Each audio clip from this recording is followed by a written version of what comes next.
Queridos e amados irmãos, que a doce e gloriosa paz do Senhor Jesus seja com todos. Nós estamos aqui hoje para mais um vídeo da nossa Escola Bíblica Complementar, que é uma proposta de acrescentar algum comentário, algum pensamento, alguma perspectiva para que você possa enriquecer a sua aula, né? Muito bem, nós estamos estudando todos os vídeos. Eu costumo enfatizar que nós estamos estudando semanalmente a nossa revista da Escola Bíblica Dominical, revista publicada pela CPAD, esta revista nesse trimestre, né? A cada trimestre nós estudamos uma revista e desta ocasião, não é, tanto a casa publicadora como o comentarista estão de parabéns, né? Estamos comentando nesse trimestre sobre valores cristãos, enfrentando as questões morais de nosso tempo. E já vimos a nossa posição quanto à ética cristã sobre ideologia de gênero, já vimos o posicionamento da igreja, da ética cristã sobre direitos humanos, sobre aborto, sobre pena de morte e eutanásia, sobre suicídio. Também vimos na lição passada doação de órgãos e hoje vamos estudar sobre ética cristã e sexualidade, um assunto também muito discutido na igreja e muito requerido pelos irmãos. Muitos irmãos ficam pedindo que se comente alguma coisa, muita precariedade de informação nesse sentido, mas louvado seja o nome do Senhor pela iniciativa de homens abençoados, né, como o nosso pastor comentarista desse trimestre, pastor Douglas Batista. Parabéns mais uma vez pela iniciativa em comentar assuntos tão pertinentes ao nosso século, assuntos que nós devemos ter uma resposta. São problemas que dizem respeito, muitos deles, à nossa pós-modernidade. Muitos não eram assuntos debatidos no início da igreja, como doação de órgãos, mas sexualidade certamente é um assunto muito interessante, muito debatido e que traz muita curiosidade a todos os irmãos. Então, meus queridos, lição número 8, para 20 de maio de 2018, ética cristã e sexualidade. O nosso texto áureo nos diz assim: venerado seja entre todos o matrimônio e o leito sem mácula, porém aos que se dão à prostituição e aos adúlteros, Deus os julgará. Está escrito em Hebreus capítulo 13, versículo 4. Nossa verdade prática diz: a sexualidade é uma dádiva divina que deve ser usufruída dentro dos parâmetros instituídos pelo Criador. Aqui nós já estamos com duas colocações concernentes à ética cristã. Um texto bíblico e aqui uma assertiva, né, já comentando alguma coisa. A nossa leitura bíblica se encontra na primeira carta de Paulo aos Coríntios, capítulo 7, versículos de 1 a 16, que nos diz assim: ora, quanto às coisas que me escrevestes, bom seria que o homem não tocasse em mulher, mas por causa da prostituição, cada um tenha a sua própria mulher e cada uma tenha o seu próprio marido. O marido pague à mulher a devida benevolência e da mesma sorte a mulher ao marido. A mulher não tem poder sobre o seu próprio corpo, mas tem-no o marido. E também, da mesma maneira, o marido não tem poder sobre o seu próprio corpo, mas tem-no a mulher. Não vos defraudeis um ao outro, senão por consentimento mútuo, por algum tempo, para vos aplicardes à oração. E depois ajuntai-vos outra vez, para que Satanás vos não tente pela vossa incontinência. Digo, porém, isso como que por permissão e não por mandamento, porque quereria que todos os homens fossem como eu mesmo, mas cada um tem de Deus o seu próprio dom, um de uma maneira e outro de outra. Digo, porém, aos solteiros e às viúvas que lhes é bom se ficarem como eu, mas se não podem conter-se, casem-se, porque é melhor casar do que abrasar-se. Todavia, aos casados não eu,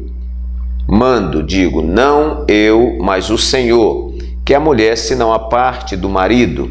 Se, porém, se apartar, que fique sem casar, ou que se reconcilie com o marido, e que o marido não deixe a mulher. Mas aos outros digo eu, não o Senhor, se algum irmão tem mulher descrente e ela consente em habitar com ele, não a deixe. E se alguma mulher tem marido descrente e ele consente em habitar com ela, não o deixe. Porque o marido descrente é santificado pela mulher, e a mulher descrente é santificada pelo marido. De outra sorte, os vossos filhos seriam imundos, mas agora são santos. Mas se o descrente se apartar, aparte-se, porque, neste caso, o irmão ou irmã não está sujeito à servidão, mas Deus chamou-nos para a paz. Porque donde sabes, ó mulher, se salvarás o teu marido? Ou donde sabes, ó marido, se salvarás tua mulher? Então, queridos, aqui está o texto bíblico que procura fundamentar o tema desta lição, que é ética cristã e sexualidade. Nós enumeramos aqui alguns pontos, enumeramos 6 pontos que eu gostaria de tratar com os irmãos. Primeiro, sexualidade, algo muito mais que sexo e que ato sexual. Então, falar em sexualidade é um tanto diferente de falar de sexo, que é também um tanto diferente de falar de ato sexual. Então, conforme a lição e alguns conceitos, sexo ele pode ser considerado como órgão genital masculino ou feminino, que é esta constituição anatômica e fisiológica, né? Então, quando nasce uma criança, observa-se o sexo, ou na ultrassonografia, observa-se o sexo e diz, é uma menina, é um menino, é um macho, é uma fêmea. Então, a genitália, muitas vezes é chamada sexo. Sexo como um conjunto de características orgânicas que diferenciam o macho da fêmea, como a produção de gametas masculinos, que são os espermatozoides, e a produção de gametas femininos, que são os óvulos.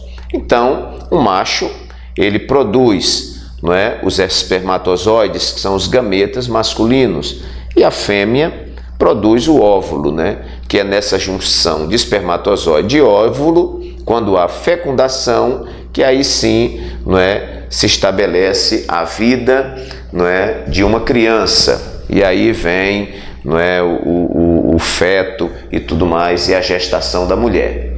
Ok. Ato sexual, já diferente. Ato sexual, nós entendemos como a prática de atividades sexuais, ou coito, ou conjunção sexual, ou relação sexual. Então, a isso nós denominamos ato sexual. E uma diferenciação também muito importante é sexualidade, como um conjunto mais complexo de tudo aquilo que envolve ou culmina no ato sexual. Sexualidade envolveria, então, conversa, toque, sorriso, carícias, presentes, agrado, estímulo e outros. Então, sexualidade, o sexo, está contido na sexualidade e envolveria todo um processo de conquista, atração, motivação, desejo que desembocaria no ato propriamente dito. Então, queridos, nós vimos aqui, sexo pode ser o órgão que você vê ali no macho e na fêmea, Você tem o ato sexual, que é a relação sexual propriamente dita, e a sexualidade, que é algo mais abrangente, envolve esse conjunto, Alguém perguntou, quanto dura uma relação sexual? Nós dizemos, a relação sexual dura o dia inteiro. né? Porque o que nós chamamos de sexualidade, na sua forma completa, é todo o processo. Nós podemos dizer que quando o esposo ou a esposa levanta de manhã e um agrada o outro, ali começa, não é, o ato sexual. Então, o respeito, a atenção, o abraço, o beijo, não é, às vezes um presente, não é, carícias e outras coisas, todo esse conjunto ele vai culminar em um momento onde há a relação sexual. E a isso nós denominamos sexualidade. Isso é muito importante para que a gente não imagine que o sexo na sua completude, a sexualidade na sua completude, é um momento em que se entra em um quarto, não é, e realiza-se ali o coito ou a relação sexual. Mas é algo que envolve todo um conjunto, né, como nós colocamos aqui, todo um conjunto, né, de conversa, de toque, às vezes um sorriso, um olhar, não é, um agrado, como nós dissemos, assim também como uma raiva, uma decepção, ela vai desembocar em um ato sexual onde não há realização, onde não há prazer. Muito bem. Então, nós queríamos fazer inicialmente essa diferenciação. Depois nós vamos colocar aqui o casamento nos moldes bíblicos, porque o sexo, dentro da ética cristã, dentro da Bíblia, ele só é permitido dentro do casamento, porque envolve uma série de coisas. Então, vamos lá. O casamento nos moldes bíblicos. Primeiro, a gente tem que entender que foi Deus quem inventou, foi Deus quem criou e Deus quem celebrou o primeiro casamento. Então isso é muito importante, parece um conceito, é uma informação básica, mas é importante, porque tudo que Deus faz é bom, tudo que Deus faz, ele está certo, tudo que Deus faz, ele tem razão. Tudo que Deus faz, ele faz para o bem do homem. Então, queridos, ninguém conhece melhor o homem do que Deus, nem mesmo o próprio homem, né? Sócrates já dizia para o homem: conhece-te a ti mesmo. Então, implicitamente, o homem não se conhece nem a si mesmo. Mas Deus conhece o homem, conhece as necessidades do homem. Foi Deus quem viu o homem no jardim do Éden. E olha que o homem já tinha tudo no jardim, não é? Porque Deus, a sua criação é progressiva. Então, quando ele cria os animais, por exemplo, ele já preparou todo o terreno para que os animais vivam, né? Deus não ia criar o peixe sem antes ter criado a água. Não ia criar o boi sem antes ter criado o pasto para o boi comer. Então, Deus, quando cria o homem, ele cria como coroa da criação. É importante destacar que o homem já era o dono do mundo, mas Deus olhou para o homem num determinado momento e disse: não é bom que o homem esteja só. Far-lhe-ei uma adjutora para que lhe seja correspondente, ou para que esteja como diante dele. E esta mulher veio completar esse homem. Então, Deus estava atendendo uma necessidade do homem. E o homem não seria completo sem a mulher. Quem inventou tudo isso? Deus. Deus inventou, Deus criou e Deus celebrou o casamento entre Adão e Eva. Este casamento sempre envolve um macho e uma fêmea. Gênesis 1:27. Deus criou o homem, macho e fêmea os criou. A proposta do casamento, na visão de Deus, na visão religiosa, na visão cristã, ela é um casamento, não é, heterossexual, entre sexos diferentes, entre um homem e uma mulher, entre um macho e uma fêmea. É o que a Bíblia mostra. Estou mostrando aqui casamento nos moldes bíblicos. Deus inventou, Deus criou, Deus celebrou. Este casamento envolve um macho e uma fêmea. Este casamento é monogâmico, um homem para uma mulher e uma mulher para um homem, conforme Gênesis 2:24, 1 Coríntios 7:9. Então Deus não criou, e a proposta de Deus não é que um homem tenha várias mulheres, que uma mulher tenha vários homens, mas que um homem tenha uma única mulher e que uma única mulher tenha um único homem, ou uma mulher tenha um único homem, não é? E que este casamento seja até que a morte os separe. Esta é a proposta bíblica. Este casamento, também um ponto interessante, exige o rompimento com os laços paternos e maternos, não é? Então a Bíblia diz, não é? Deixará, Gênesis 2:24, deixará o homem o seu pai e a sua mãe e unir-se-á a sua mulher e serão ambos uma só carne. Nós temos falado isto muito na igreja, nas palestras de casais que a gente dá por aí, não é? Que casa, não é? Vovozinha já dizia, quem casa, quer casa, né? Então, a gente quando casa, a gente rompe com os laços, né, maternos e paternos, e agora a gente se une a uma mulher e vai viver nossa vida.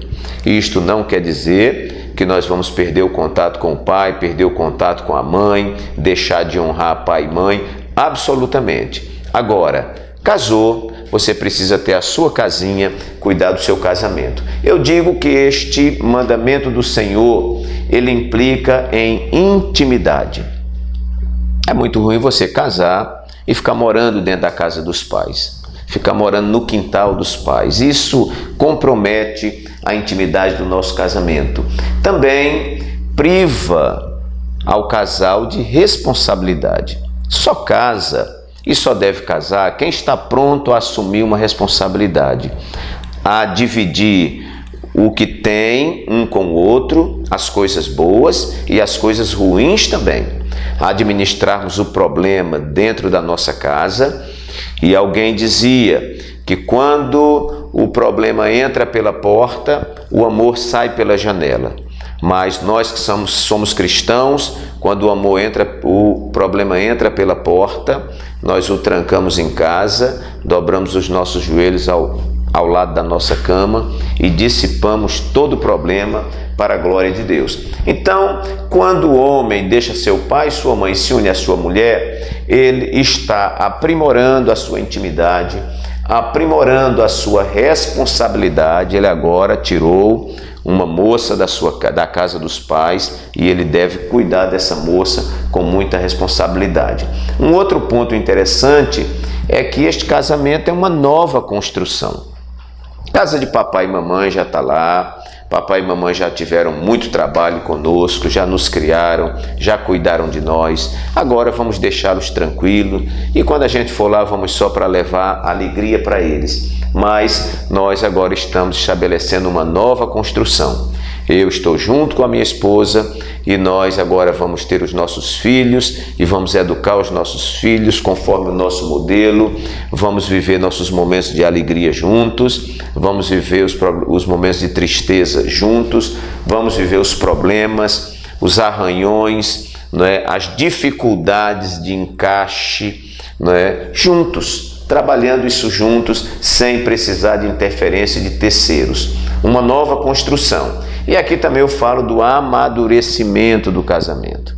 Casamento precisa amadurecer. E quando o casamento está na barra de papai e de mamãe, esse casamento não amadurece, infelizmente.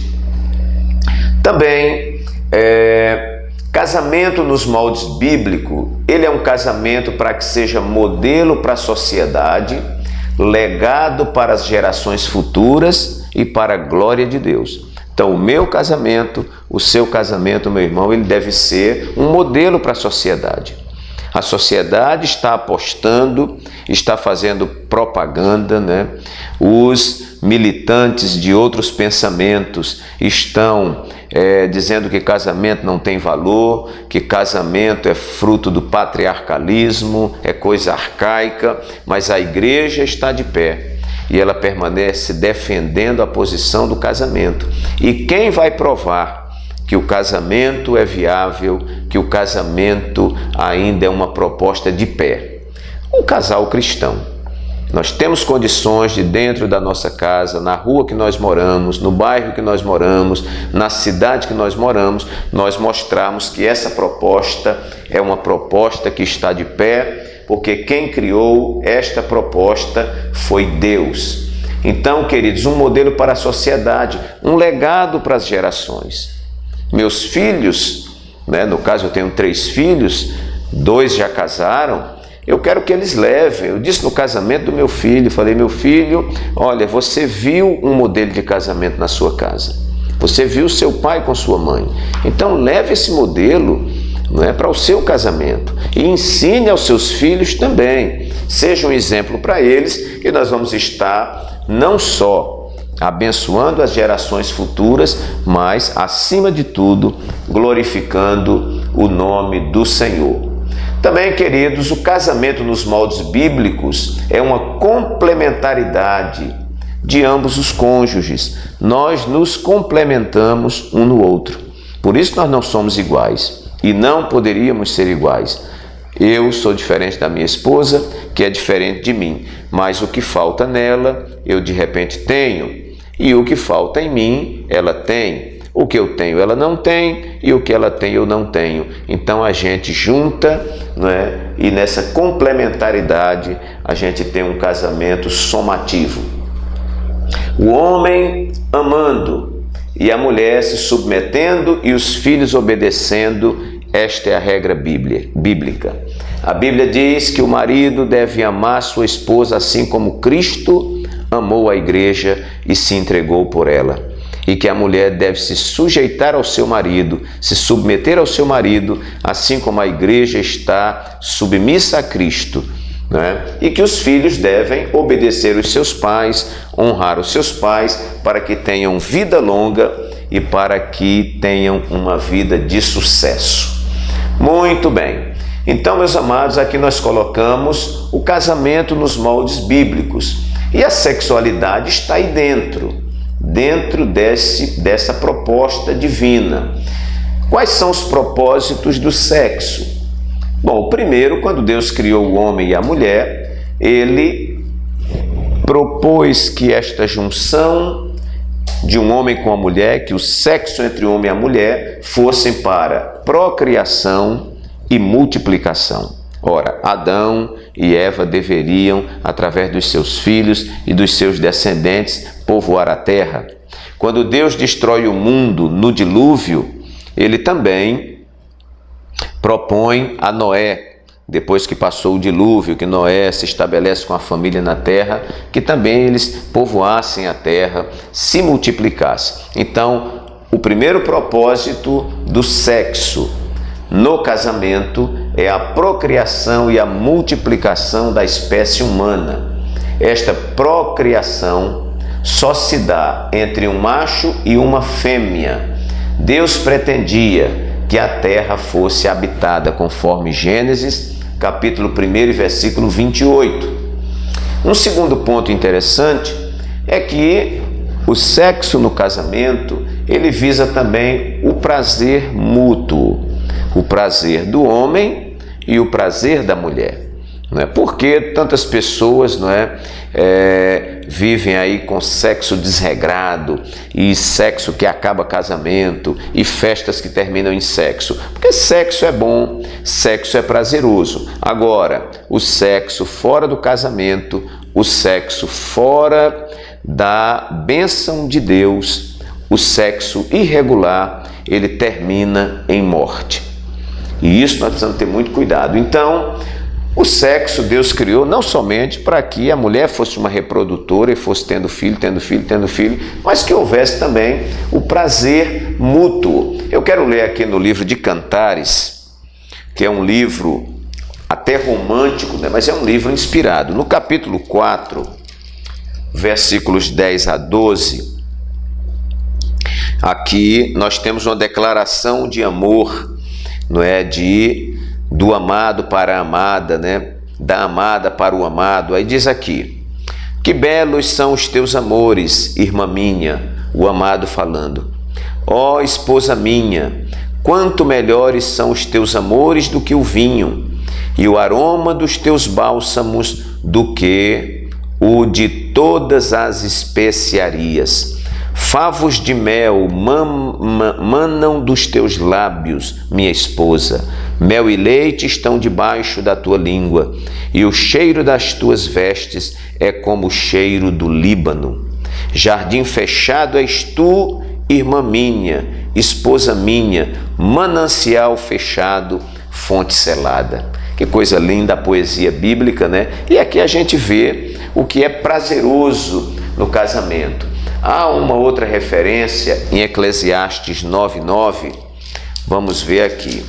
Eclesiastes 9:9, voltando aí um livro, nos diz assim: goza a vida com a mulher que amas, todos os dias de vida da tua vaidade, os quais Deus te deu debaixo do sol todos os dias da tua vaidade, porque esta é a tua porção nesta vida e do teu trabalho que tu fizeste debaixo do sol. E também Provérbios, um pouquinho antes, Provérbios capítulo 5 e versículos 18 e 19, nos diz assim: como serva amorosa e gazela graciosa, sacia em ti os seus seios em todo o tempo, e pelo seu amor ser atraído perpetuamente.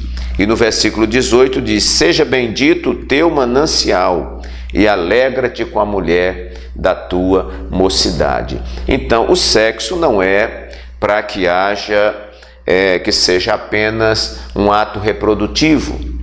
O sexo não é apenas para que um dos cônjuges seja satisfeito e o outro não seja satisfeito, mas nós colocamos aqui que esse prazer deve ser mútuo. No Concílio de Trento, de 1545 a 1563, esse concílio disciplinou, como diz a nossa lição, disciplinou a prática sexual com fins exclusivos de reprodução e proibiu o sexo aos domingos, nos dias santos e no jejum quaresmal. Misericórdia, né? Mas eles proibiram, né? E ainda hoje há pessoas que imaginam, né, que no dia da ceia eles não podem praticar o ato sexual porque veem no ato sexual como se fosse um pecado. Ato sexual não é pecado. Ato sexual não é pecado. E aqui a gente já abre um parêntese para um comentário, como diz a nossa lição. Se o marido quer se consagrar, ou a mulher quer se consagrar, e querem se poupar do ato sexual, como alguém às vezes está jejuando e se poupa do alimento, ele quer desprezar um prazer da sua carne para se dedicar ao Senhor. A Bíblia diz que quando o homem quer fazer um voto ao Senhor, não é, vamos dizer, de consagração, ele deve combinar com a sua esposa. Se a esposa disser não, o voto já caiu por terra. Se ela quiser fazer esse voto e o marido disser não, não. E Paulo vai dizer que o homem não é dono do seu corpo, mas sim a mulher. E a mulher não é a dona do seu corpo, mas sim o homem. Então, queridos, vejam como é sagrado, né? Como é algo de muita responsabilidade, é algo que tem que ser tratado com muito cuidado. O homem não pode se privar. A mulher quer manter um ato sexual. Aí esse homem diz, não, você não pode fazer isso. Até porque a palavra de ordem no cristianismo é amor. Ah, mas eu não quero, mas ela quer. E você tem que prestar o seu tributo. Ah, eu quero, mas ela não quer. E a gente tem que prestar o seu tributo também. Obviamente, né, irmãos? Às vezes há um caso de enfermidade, há um caso de alguma dificuldade e a gente tem que respeitar. Mas, a princípio, biblicamente, você não pode se negar simplesmente por se negar. Isso é muito importante. Ok. Se o sexo é para prazer e recreação, como diz na nossa lição, e nós lemos alguns textos aqui em Cantares, nós colocamos aqui o cuidado com o preparo para a relação, com o aquecimento, com aquilo que nós chamamos preliminares. Nós estamos falando para adultos, né? Então o sexo não é O ato sexual não é um ato que você, como um animal, não é, junta com seu cônjuge e faz um sexo assim, vamos fazer agora. Não, não é assim. Não é? Então existe todo um preparo, não é? É recomendável que se namore, é recomendável que se aqueça essa relação, o que se denomina, né, de preliminares, né, porque a mulher precisa estar preparada para esse ato, o homem também precisa estar preparado. Nós não podemos esquecer que sexo deriva muito também daqui da cabeça. Se a gente não tiver cabeça para aquilo, a gente não vai fazer, não vai funcionar. Então é preciso que haja todo um preparo. Outro cuidado muito interessante é com a ejaculação precoce. O que é ejaculação precoce? É o homem que às vezes por um problema médico, que isso existe tratamento, né, ele não consegue se segurar. E assim que ele inicia o ato sexual, ele já terminou. Ele já se satisfez, ele ejaculou, não é, e acabou. Não é? Mas a recomendação é que você espere pelo seu cônjuge, né? Porque o prazer não é para um só, mas para os dois. Então, alguém já dizia há muito tempo atrás que o homem é como o fogão elétrico, né? Que você acendeu, já está aceso, né? Você ligou, está aceso. Mas a mulher é como um fogão de lenha, né? O aquecimento é mais demorado. Então, o homem precisa ter muito cuidado para corrigir isso aí, não é? Para não ter esse problema de ejaculação precoce, que é um problema e muitas vezes um problema médico. O cuidado com o individualismo e com o egoísmo, não é? Eu não posso achar que a relação é importante só para mim. Ela não pode achar que a relação é importante só para ela, né? Então, eu preciso do prazer e ela precisa do prazer.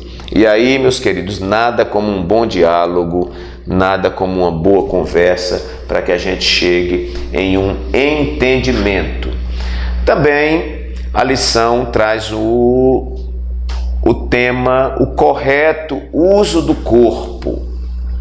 Então, nós aprendemos que não são mais dois, mas agora uma só carne, né? Há uma fusão. Na conjunção sexual, no ato sexual, os dois corpos se tornam um só corpo. Paulo vai dizer que se o homem coabita com uma prostituta, ele faz-se um só corpo com ela. Então, a relação sexual ela é muito íntima. É por isso que nós falamos que é importante você manter a virgindade até o casamento. Não é? Isso é muito importante. Ah, mas um sexo antes do casamento não compromete nada. O sexo, ele envolve questões físicas, ele envolve questões emocionais e envolve questões espirituais. Então a gente precisa ter muito cuidado. Tem muita gente vivendo uma vida aí jogada de qualquer maneira e depois está aí casando de véu e grinalda, de paletó bonitinho e buscando felicidade no casamento. Essa felicidade não acontece e eles não sabem o porquê. Então, meus queridos, quando uma moça ela diz assim, eu vou guardar a minha virgindade até o meu casamento para glorificar a Deus. Olha, existe um peso muito grande sobre isso. O rapaz, ele diz, eu vou guardar a minha virgindade até o casamento. Isso tem um peso muito grande. Ah, pastor Walter Pereira, mas isso é muito difícil hoje. Eu sei, você viveu uma vida cristã de excelência, em todo o tempo da história foi difícil. Agora, Jesus disse, né? Se quiser vir após mim, negue-se a si mesmo, tome cada dia a sua cruz e siga-me. Você não pode viver uma vida depravada e depois querer a bênção de Deus na sua vida. Você não plantou isso a vida inteira. Não plantou bênção. Como é que você vai colher bênção? Não é? Então tem que ter muito cuidado, né? A gente fala aqui para os pais, orientem seus filhos, a gente fala aqui para os filhos, não é? Tenham muito cuidado, respeitem os seus pais, ouçam seus pais, ouçam a palavra de Deus, se você quer um futuro de felicidade, né? É o que a Bíblia nos recomenda. Então, nossos corpos, diz a Bíblia em 1 aos Coríntios 6,15, que nossos corpos são membros do corpo de Cristo. 1 Coríntios 3,16 diz que o nosso corpo é templo do Espírito Santo. E 1 Coríntios 6,20 diz que nós devemos glorificar a Deus com o nosso corpo. Muito bem. Também colocamos aqui no quarto ponto algumas práticas sexuais ilícitas. Nós estamos falando de sexualidade, não é? À luz da ética cristã. Nós temos uma primeira prática sexual ilícita, que é a fornicação. E eu queria reservar esta palavra para o sexo entre pessoas solteiras. Um rapaz solteiro, uma moça solteira, estão namorando e estão mantendo relações sexuais. Nós denominamos isso fornicação, é pecado, não é? E compromete sua vida espiritual. Prostituição, eu quero denominar como aquele sexo que é praticado com pessoas ligadas à prostituição, como prostitutos e prostitutas, aí o indivíduo que frequenta bordéis, que frequenta zonas de baixo meretrício, que é a mesma coisa, ou prostíbulos, ou às vezes uma moça, um rapaz não vivem nesses ambientes aqui, mas vivem uma vida sexual variada com muitas pessoas, a isso nós denominamos prostituição. Uma relação sexual com uma prostituta ou com um prostituto, nós denominamos de prostituição. Eu quero deixar esse conceito assim. Adultério também é uma relação sexual ilícita, porque ela é realizada entre pessoas casadas. Então, se o casado mantém relação sexual, ainda que seja com uma solteira ou com outra casada, ele está em adultério. Ele está em adultério. A moça que é solteira não está. Uma mulher casada com um homem casado. Os dois estão em adultério, estão traindo o seu cônjuge. Um outro ponto também que nós temos como uma prática sexual ilícita, que é a masturbação, que nós chamamos de sexo solitário, não é? E que em alguns setores dizem que não há problema e tudo mais. Mas para nós cristãos, o sexo solitário, a masturbação, ela sempre está ligada à construção de imagens, à construção de cenas, a pensamentos obscenos. Bom, e um detalhe muito interessante, estudiosos dizem que a masturbação, quando vira um vício, ela pode conduzir ao que nós falamos aqui de ejaculação precoce. Então não é bom, já que a nossa mente deve estar voltada para as coisas de cima e não para as coisas da terra, para que nós ocupemos a nossa mente com aquilo que é saudável. Muito bem. Homossexualismo também é uma prática de sexo ilícita, biblicamente falando. É o sexo entre pessoas do mesmo sexo, homem com homem, mulher com mulher.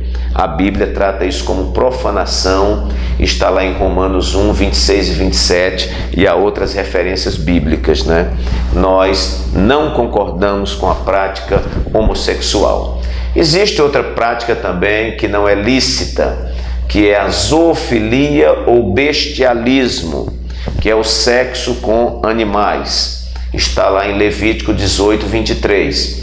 Existe o pansexualismo, que é o sexo realizado com qualquer tipo de coisa, né? Também não é permitido biblicamente. E a pedofilia, uma desgraça que tem afetado o nosso século, que é o sexo realizado com menores, às vezes com crianças, às vezes com recém-nascido e tal. E nós estamos vendo aí na televisão, todos os dias, pessoas sendo presas, né? Pais que abusam de filhas, que aí a gente chama de incesto, né? Quando é entre irmãos, entre pai e filho e tal, também, que é nós podemos até separar e vamos colocar como incesto, porque se um pai é maior de idade, uma filha também é maior de idade, e há o ato sexual, é ilegal e é incesto. Quando esse pai é maior e a filha é uma filha menor, é incesto e também pedofilia.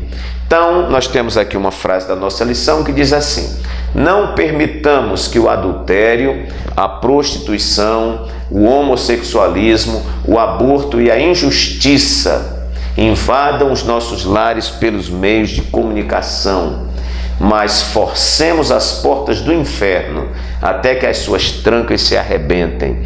A Bíblia diz que as portas do inferno não prevalecerão contra a igreja de Deus. Também, em quinto lugar, as horas estão voando, nós temos aqui a honra ao casamento. A nossa lição fala honra porque foi Deus que criou o casamento como as demais coisas. E a Bíblia diz que quando Deus viu tudo que ele tinha feito, ele viu que era bom.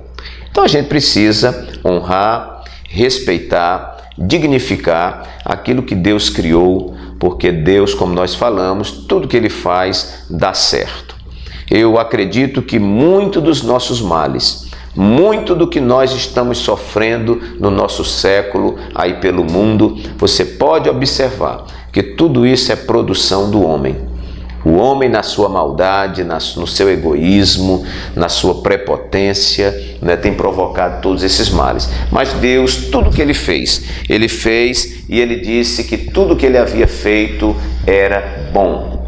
Devemos dar a mesma dignidade ao casamento que Deus deu também.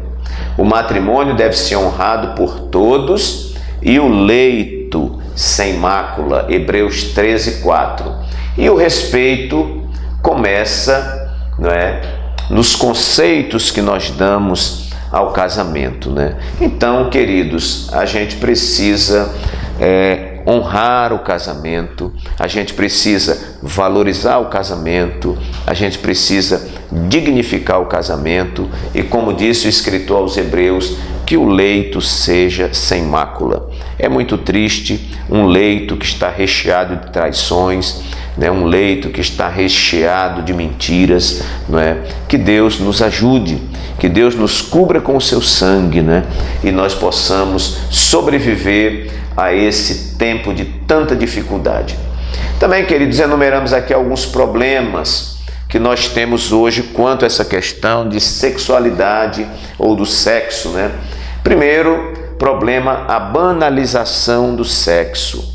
Hoje nós temos filmes que promovem a indústria da pornografia no cinema, ela está bilionária, Então nós temos filmes, nós temos a exposição demasiada de sexo na internet, nós temos as novelas, nós temos a divulgação do aborto, que é um estimulador do sexo fora do casamento, divórcios, eu coloquei aqui ficação.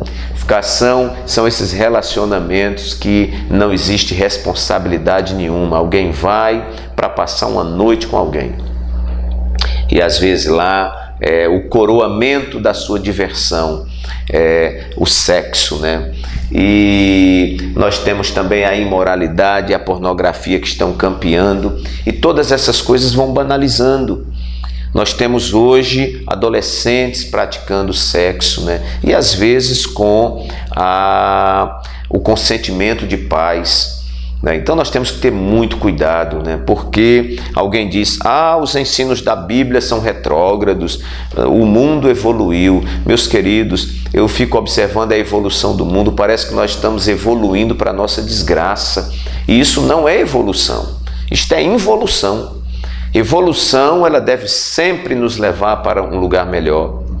O que nós estamos vendo é a falta de respeito, a falta de autoridade, a imoralidade campeando, as pessoas relativizando aquilo que Deus tem como absolutos na sua palavra. E tudo isso tem comprometido. Eu disse aqui em um vídeo, essas pessoas que defendem essas coisas, olhe de onde elas vieram e olhe o final delas.